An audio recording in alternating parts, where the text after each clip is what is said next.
জনাব মোস্তফা কামাল প্রথমে যে দর্শক ছিলেন তিনি দুজন দর্শকের কথাই খুব মনোযোগ দিয়ে শুনেছি। তারা কোন দলে আছেন বা ছিলেন ওইটা খুব মনে হয়নি, তাদেরকে একেবারেই মনে হয়েছে জনগণ বলতে যেটা বোঝায়, সাধারণ জনগণ বলতে যেটা বোঝায় সেটাই।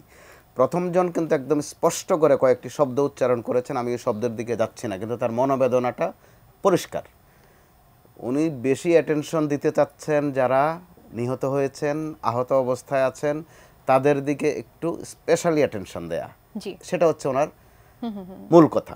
তো সেটা করতে গিয়ে নির্বাচন বা যে সংস্কারের কথা আমরা বলছি ওটাকে তিনি ওইভাবে আমলে নিচ্ছেন না, মূলত একদম হতাহতের ঘটনাটাকে তিনি, অর্থাৎ জনগণ আসলে স্পষ্টভাবে কিছু বিষয় জানতে চায়, যেখানে আহত দ্বিতীয়জন সংস্কারের বিষয়ে মোটামুটি তার যেই মানসিকতা প্রকাশ পেয়েছে, তিনি সংস্কারটাকে গুরুত্ব বেশি দিচ্ছেন, যে নির্বাচন একটু দেরি হলেও সমস্যা নেই, সংক্ষেপে সেটাই বোধহয় সার কথা। প্রথম জনের আরো একটি প্রশ্ন ছিল, সেটা হচ্ছে ক্ষমতার যে পালাবদলের বিষয়টি নিয়ে তিনি বলছিলেন যে আওয়ামী লীগ বিএনপি, উনি বিরক্ত, ওনার অভিজ্ঞতা দৃষ্টিতে তিনি সেটা বলেছেন। দু তিনটা দলের বা সরকারের নাম উল্লেখ করেছেন, তার মানে তিনি দেখেছেন, গত 15-16 বছর তো দেখেছেনই, তার আগে আরো 2-3টা দল দেখেছেন, বিএনপি জাতীয় পার্টি সহ বলেছেন।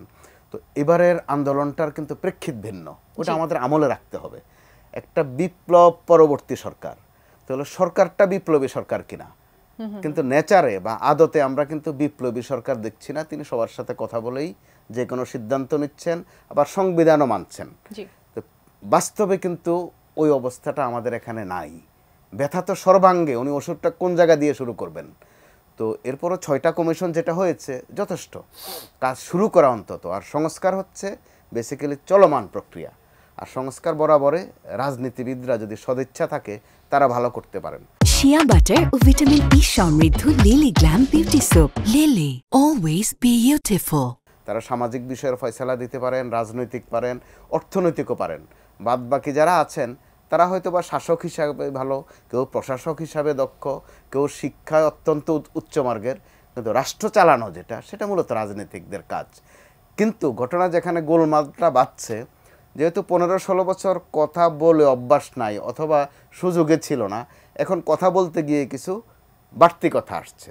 তো ওই বাড়তি কথার মধ্য দিয়ে একটা সন্দেহ যাচ্ছে, যে কারণে আপনি খেয়াল করেছেন দর্শকদেরও কিন্তু কথায় প্রতিটা বাক্যে কিন্তু ওই ধরনের একটা ইঙ্গিত আছে।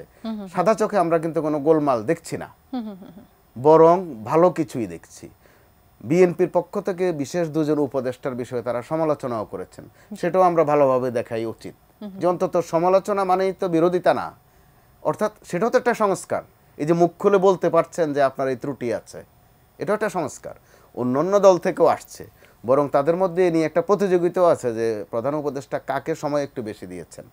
এটাও তো ভালো দিক, যে অন্তত আমল দিচ্ছেন। এই আমলের দিক থেকেও তারা একটা নির্ণয় করছেন কার পজিশন কি। আর সালাম ভাই, একটা বিষয় যেটা আমি বলতে চাচ্ছি, ঠিক দ্বিমত নয়, যোগ করতে চাচ্ছি আপনার সাথে, যে যারা হতাহত হয়েছেন তাদের দেখার দায়িত্ব শুধু সরকারের না, আপনাদেরও। যেহেতু আন্দোলনে আপনারাও অন্যতম স্টেক হোল্ডার, অনেক দায়িত্ব আছে আপনাদের। তাদের আন্দোলনের একটা ফসল কিন্তু আপনাদের ঘরে যাচ্ছে বা আপনারা আকাঙ্ক্ষা করছেন। অর্থাৎ শুধু দলে যারা আহত নিহত হয়েছে তা না, দলের বাইরেও যারা হয়েছে। তো তাদের কিন্তু মনে রাখতে হবে, তাদের শুরুতে আকাঙ্ক্ষা কিন্তু সরকার পতন ছিল না। তাদের আন্দোলনটা শুরু হয়েছিল একটা বৈষম্য বিরোধী কথাবার্তা দিয়ে। সেখানে সরকার তাদেরকে রীতিমতো শত্রুর খাতায় নিয়ে গেছে।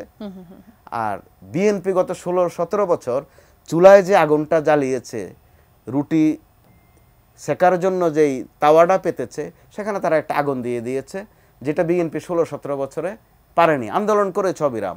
সালাম ভাইয়ের বিরুদ্ধে বোধহয় অগন্তি মামলা, উনি বোধহয় সপ্তাহে 5-7 দিন কোর্টে থাকতে হয়। তো এই ছেলেরা কিন্তু 36 দিনে একটা ঘটনা ঘটিয়ে ফেলেছে। তো তার মানে আবার এই নয় যে গোটা আন্দোলনটাই এই 36 দিনের ফসল। তাদের মধ্যে ইতিমধ্যে কেউ কেউ আমাদের দিক থেকেই একটা মন্ত্র দেওয়ার মতো বলতে চাচ্ছে যে বিএনপি খুব কিছু একটা করেনি, তারা শুধু ঈদের পর, ওই ঈদের পর, শীতের পর এসব ডেডলাইন দিয়েছে। তোমরা বাবারা 36 দিনে যা করার করিয়ে ফেলেছ, অতএব তোমরাই মূল শক্তি। এগুলো কিন্তু এক ধরনের চালাকি, চাতুরি, অথবা ভেজাল বাঁধানোর একটা পায়তারা বলা চলে। ওই অবস্থায় বিএনপির দিক থেকেও আবার যে কার অবদান বেশি, কার ভূমিকা বেশি, কার লাশ বেশি পড়েছে, আমার মনে হয় ওই প্রশ্নগুলো সামনে না আনাই ভালো। কারণ বিগত সরকার শুধু বিএনপি নয়, গোটা জাতির কিন্তু শত্রুতে পরিণত হয়েছে।